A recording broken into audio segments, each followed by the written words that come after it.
Hello बच्चे, welcome to my channel. तो आज हम करने वाले हैं क्लास 9 का सामाजिक विज्ञान का वर्कशीट में यहाँ पर देख रहे हैं 27 और ये है 5 सितंबर 2020 का वर्कशीट। ठीक है, और इसमें देखिए सामाजिक विज्ञान में मुख्य रूप से क्या पढ़ना है हमें, भूगोल। और भूगोल में जो एक नया चैप्टर का शुरुआत हुआ है जलवायु, इसमें पढ़ना है। और इसका टॉपिक है मौसम और जलवायु, उसी के बारे में हम पढ़ेंगे इस वर्कशीट के अंदर। तो इस वर्कशीट के अंदर लास्ट में इसमें कुछ दिया गया है, इसके बारे में समझाया गया, और साथ लास्ट में 4 क्वेश्चन है। तो चारों क्वेश्चन को हम अपने पीडीएफ के माध्यम से सॉल्व करेंगे। तो चलिए सबसे पहले इसको यहाँ पर देखते हैं, यहाँ पर क्या लिखा है। लेकिन उससे पहले आपको बता देते हैं कि मेरे चैनल को अगर जो अभी तक आपने सब्सक्राइब नहीं कर रखे हैं तो मेरे चैनल को सब्सक्राइब कर लें, साथ साथ में बेल आइकन को भी दबा लें, जिससे कि मेरा वीडियो आप तक पहुंच सके। तो यहाँ पर देखिए लिखा हुआ है आम प्रस्तावना यानी आमतौर पर हम मौसम और जलवायु शब्द को एक दूसरे के स्थान पर प्रयोग कर लेते हैं, लेकिन वास्तव में इन दोनों शब्दों ही के अर्थ अलग अलग होते हैं। यानी एक रूप से कहें तो मौसम और जलवायु क्या है, दोनों अलग अलग शब्द है, लेकिन हम लोग क्या करते हैं, मौसम के जगह पे कभी जलवायु का यूज कर लेते हैं, कभी जलवायु की जगह पर मौसम, दोनों को एक ही समझ के यूज कर लेते हैं, लेकिन नहीं, दोनों अलग अलग है। ठीक है, तो इसी के बारे में हम यहाँ पर देखेंगे, पढ़ेंगे, समझेंगे। ठीक है, तो यहाँ देख रहे हैं मौसम और जलवायु में दोनों में अंतर के बारे में यहाँ पर अंतर करके समझाया गया है। तो देखिए मौसम क्या होता है, मौसम का अगर जो बात करें तो यहाँ पर दिया है कि एक समय विशेष में एक क्षेत्र में वायुमंडल की अवस्था को उस स्थान का मौसम कहलाता है। यानी मौसम क्या होता है कि किसी भी एक क्षेत्र में, विशेष क्षेत्र में कोई भी एरिया हो, वायुमंडलीय अवस्था, वायुमंडलीय मतलब हमारे जो वायुमंडल में जो घटना होता है, जो कभी कभी बारिश होने लगता है, तो कभी काफ़ी धूप होता है, तो कभी ठंड होता है। ठीक है, तो ये अवस्था को क्या बोलते हैं, यानी हम मौसम बोलते हैं। ठीक है, वहीं देखिए क्या है, एक यहाँ पर एक पार्टिकुलर समय में यहाँ पर बोला गया। ठीक है, यहाँ पर देखिए, यहाँ पर क्या बोला जा रहा है, किसी विशाल क्षेत्र में, विशाल क्षेत्र में मतलब बड़े क्षेत्र में, लंबी अवधि यानी 30 वर्ष से भी अधिक में मौसम की अवस्थाओं को कुल औसत, यहाँ पर देखिए 30 वर्ष से भी अधिक के मौसम की अवस्थाओं के कुल औसत को उस स्थान का जलवायु कहा जाता है। यानी जब जलवायु का बात करेंगे तो जलवायु को हम विस्तृत रूप में लेते हैं, एक बड़े एरिया में लेते हैं, और साथ साथ में इसका टाइम भी क्या होता है, बहुत लंबा होता है। और उसका देखिए यहाँ पर औसत दिया हुआ है, मान लीजिए 30 साल की जलवायु को एकत्रित करेगा सारा चीज़, और उसको जब 30 साल यानी 30 से जब डिवाइड कर देगा तो जो औसत आएगा, एवरेज आएगा, वही उस स्थान का क्या कहलाएगा, जलवायु कहलाएगा। ठीक है, तो ये होता है। सेकेंड यहाँ पर देख रहे हैं क्या है, यह एक सीमित क्षेत्र के लिए आंकलित अंकित किया जाता है, मतलब एक मतलब अंकित किया जाता है, ज्ञात किया जाता है एक तरह से। ठीक है, ये कोई शहर हो सकता है, गांव हो सकता है, कोई एक मोहल्ला हो सकता है, मतलब कोई एक पार्टिकुलर एरिया हो सकता है। जैसे दिल्ली है तो दिल्ली एक पार्टिकुलर एरिया है, तो दिल्ली को ले सकते हैं कि दिल्ली में मौसम क्या है, तो ये मौसम हो जाएगा। लेकिन जलवायु क्या है, इनमें देखिए, इनमें क्षेत्र का आकार अपेक्षाकृत काफ़ी अधिक होता है। ठीक है, मतलब ये एक देश लेवल पर ले सकते हैं, कई देश, कई सारे देश मिला के, तो ये सारा एक क्या कहलाएगा, जलवायु के अंतर्गत आता है। तीसरा पॉइंट यहाँ पर देख रहे हैं, यह पल यानी पल प्रतिफल प्रतिपल या कभी भी बदल सकता है। यानी ये जो होता है, यानी मौसम जो होता है, मान लीजिए सुबह क्या है, बहुत धूप किया हुआ है, लेकिन शाम होते होते या दोपहर होते होते बारिश होना शुरू हो गया, फिर बारिश हो रहा है, फिर धूप हो गया। तो इस तरह के जो कंडीशन होते हैं, तो ये क्या कहलाते हैं, यानी मौसम कहलाते हैं। यही पल प्रतिपल यानी कुछ कुछ समय में बदलते रहता है, तो उसको मतलब बोलते हैं प्रतिपल। ठीक है, तो ये मौसम में आ जाएगा। लेकिन जब लंबे समय तक चलेगी, यानी बनी रहती है, एक ही जैसी स्थिति बनी रहती है, तो उस स्थिति को बोलते हैं जलवायु। ठीक है, यहाँ पर चौथा देखते हैं, चौथा पॉइंट में इसमें क्या दिया गया है, तो यहाँ पर देख रहे हैं उदाहरण, एक ही दिन में हमारे आसपास कभी धूप तो कभी आंधी, कभी बारिश, कभी मतलब मौसम में चेंजिंग होता है, तो ये क्या कहलाता है, मौसम कहलाता है। लेकिन वहीं अगर जलवायु का बात करें तो उदाहरण यहाँ भारत की जलवायु मानसूनी जलवायु, यानी मानसूनी जलवायु कहेंगे मतलब कि भारत की जो जलवायु एक तरह से उदाहरण लिया गया, ये एवरेज एक तरह से ज्ञात किया गया है। ठीक है, तो भारत की जलवायु को मौसमी जलवायु बोली जाती है। ठीक है, तो चलिए अब यहाँ पर देखते हैं दूसरे पॉइंट में। तो यहाँ देख रहे हैं, यहाँ पर हमें क्या पढ़ना है, यहाँ पे हमें है मौसम और जलवायु दोनों तत्व, यहाँ पर दोनों के तत्व, एक तरह से इनमें जो मौसम और जलवायु में जिस जिस का भूमिका होता है, इसको एक तरह से अथी करने में, मतलब इसको प्रभावित करने के रूप में, तो ये होता है कौन कौन सा तत्व, तापमान होता है, वायुमंडलीय दाब होता है, पवन होता है, आर्द्रता होता है, तथा वर्षण होता है, यानी वर्षण मतलब वर्षा होती है। ठीक है, तो ये सारे कारक जो हैं हमारे मौसम को भी प्रभावित करते हैं और जलवायु को भी प्रभावित करते हैं। तो इसका देखिए यहाँ पर जलवायु को प्रभावित करने वाले कुछ कारक, तो यहाँ पर देखिए, यहाँ पर अलग अलग कारक क्या है, यहाँ पर हल्का सा ये डीप अच्छा से नहीं दिख रहा होगा आप लोग को, क्योंकि ये हल्का सा डीप है। तो यहाँ पर देखिए अक्षांश का अगर जो बात करें तो विषुवत वृत्त से ध्रुवों की ओर, यानी विषुवत रेखा, आप तो जानते हैं कि विषुवत रेखा क्या होता है, पृथ्वी के बीचों बीच जो होता है, अगर जो इसको खींची होती है, इसको 0 डिग्री अक्षांश भी बोलते हैं। ठीक है, यानी 0 डिग्री अक्षांश को ही विषुवत रेखा बोला जाता है। तो ये ध्रुव होता है दोनों साइड, यानी ऊपर और नीचे। तो जब विषुवत रेखा से ऊपर उधर से उत्तर साइड में जाएंगे या ऊपर से नीचे साइड में आएंगे, ठीक है, तो ये क्या होगा, जब यानी विषुवत रेखा से ध्रुवों की ओर जाएंगे तो ये सूर्य तप घटती जाती है, यानी सूर्य का जो रे है वो क्या होता है, कमता चला जाता है। तो तापमान क्या होता है, इसी कारण तापमान घटते चला जाता है। यही कारण है कि ध्रुवों पर सालों भर ठंडी होती है। ठीक है, ये था पॉइंट आपका। यहाँ पर दूसरा देखिए, समुद्र तल से ऊंचाई, ये भी कारक होता है। तो समुद्र तल से जैसे जैसे हम ऊंचाई की तरफ बढ़ते हैं, ठीक है, यानी समुद्र तल नीचा तल एक तरह से कहलाता है, लेकिन जैसे जैसे ऊंचा की ओर बढ़ते जाते हैं तो वायुमंडलीय की सघनता क्या होती है, कम होती जाती है और तापमान घटता जाता है। ठीक है, यानी आपको पता है कि जैसे जैसे हम अगर जो ऊपर, अगर जो वायु, हम जहाँ भी हैं, अगर दिल्ली में है तो यहाँ से अगर जो ऊपर हम जाएं, मान लीजिए जिसके भी द्वारा, तो तापमान में क्या होता है, गिरावट आते जाता है और सघनता में भी कमी आते जाता है। पता है कि 165 डिग्री ऊपर जाने पर, 165 डिग्री ऊपर जाने पे 1 डिग्री टेम्परेचर की गिरावट आती है। ठीक है, तो ये याद रख सकते हैं कि 165 डिग्री ऊपर जाने पे 1 डिग्री टेम्परेचर में गिरावट आती है।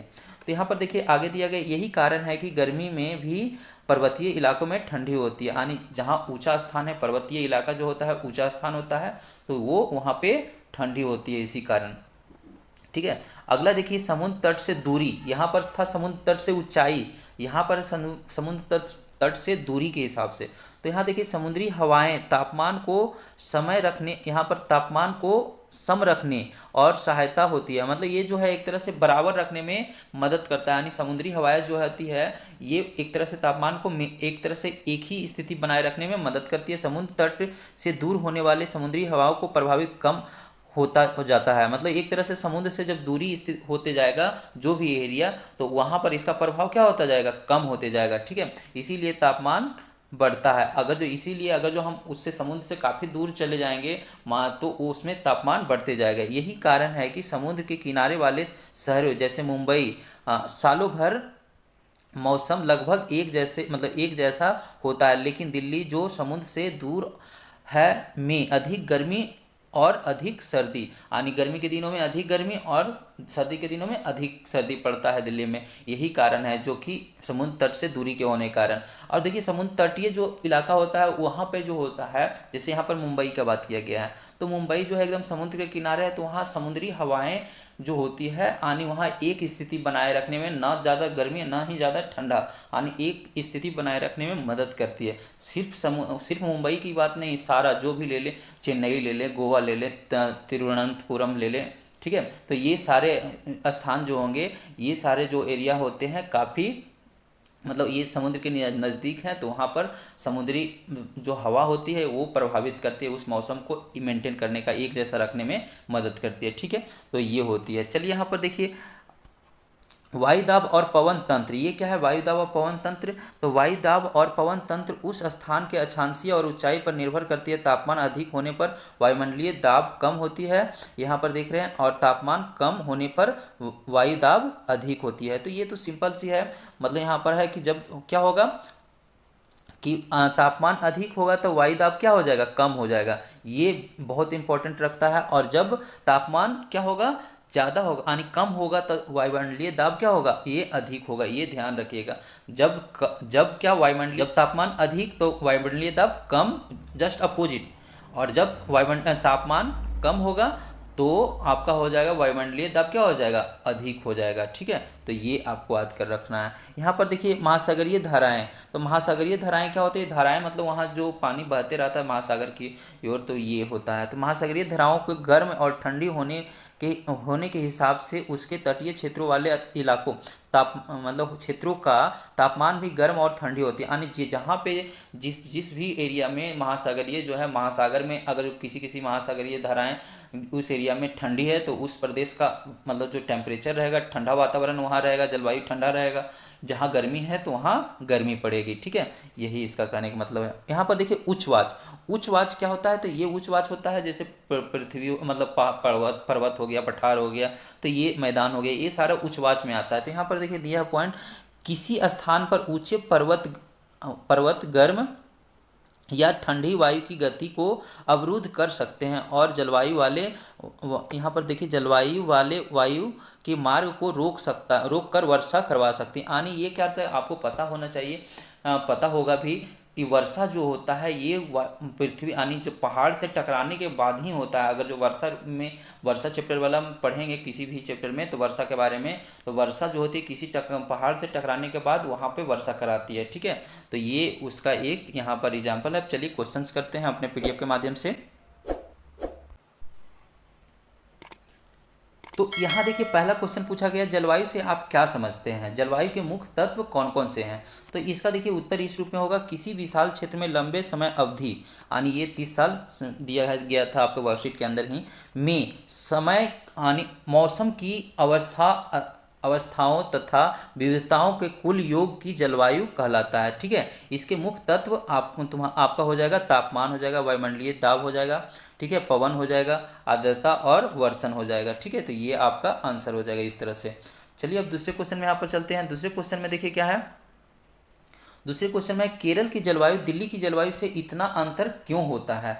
ठीक है, तो यहाँ पर आंसर इस रूप में, केरल एक तटीय राज्य है जिसके कारण यहाँ की जलवायु हमेशा एक ही जैसी बनी रहती है। ठीक है, वहीं दिल्ली समुद्र से काफ़ी दूर होने के कारण यहाँ की जलवायु में काफ़ी भिन्नता दिखाई देती है। जैसे गर्मी के दिनों में ज़्यादा गर्मी होना और ठंडी के दिनों में ज़्यादा ठंडी होना। ठीक है, इसीलिए केरल और दिल्ली की जलवायु में काफ़ी भिन्नता दिखाई देती है। तो ये आपका इस रूप में कर सकते हैं। तो यहाँ देख रहे हैं तीसरा क्वेश्चन पूछा गया, अक्षांश किस प्रकार जलवायु को प्रभावित करते हैं? विश्व मानचित्र पर भारत और कनाडा की अवस्थिति का उदाहरण देकर समझाएं। तो यहाँ पर उत्तर करेंगे, पूरे पृथ्वी पर को विषुवत रेखा के समानांतर, यहाँ पर देखिए दो गलत है, दो नहीं होगा, समानांतर अक्षांशों में बांटा जाता है। यानी पूरे पृथ्वी के किस रूप में बांटा जाता है? विषुवत रेखा जो लाइन होती है, ठीक है, तो उसके समानांतर ही अक्षांश में बांटे जाते हैं, यानी उसी के पैरेलल में खींची जाती है लाइन, तो उस लाइन को बोलते हैं अक्षांश। जो देश या स्थान, यानी देश बोले या स्थान बोले, क्षेत्र विषुवत रेखा के जितना पास होगा, यानी जो भी देश विषुवत रेखा के जितना पास होता है वह उतना ही ज़्यादा गर्मी पड़ती है, वहाँ उतना ही ज़्यादा गर्मी पड़ती है। वहीं जो देश जितना विषुवत रेखा से दूर होता है वहाँ उतना ही ठंडी पड़ती है। ठीक है, उसी प्रकार भारत विषुवत रेखा से ज़्यादा नज़दीक होने के कारण कनाडा की तुलना में यहाँ पर क्या होता है, ज़्यादा गर्मी पड़ती है। वहीं कनाडा भारत की तुलना में विषुवत रेखा से दूर होने पे के कारण भारत की तुलना में ज़्यादा ठंड वहाँ पड़ती है। ठीक है, तो ये हो गया। आपको यहाँ पर चित्र में दिखाने बोला गया था, चित्र में चलिए दिखा देते हैं क्या है। तो यहाँ पर देख रहे हैं, ये है आपका विश्व का मैप, वर्ल्ड मैप यहाँ पर देख रहे हैं। ठीक है, ये आपका जो है, इसको और ऊपर स्लाइड करते हैं, ये देख रहे हैं, ये भारत है। ये तो आपको अच्छा से नहीं दिख रहा होगा क्योंकि ये फिगर ही सही नहीं था पूरा अच्छे से। ये देखिए भारत यहाँ पर हो गया, और ये जो देख रहे हैं कनाडा यहाँ पे है, और ये देखिए ये देख रहे हैं लाइन, ये विषुवत रेखा लाइन है। ठीक है, इस लाइन को विषुवत रेखा लाइन है। अब देखिए भारत ये क्या है, काफ़ी नज़दीक है यहाँ पे विषुवत रेखा से, लेकिन यही देखिए कनाडा काफ़ी डिस्टेंस में है। तो इसके कारण यहाँ पर क्या होता है, ठंडा ज़्यादा पड़ता है और भारत में गर्मी ज़्यादा होता है। ठीक है, तो ये आपका हो गया।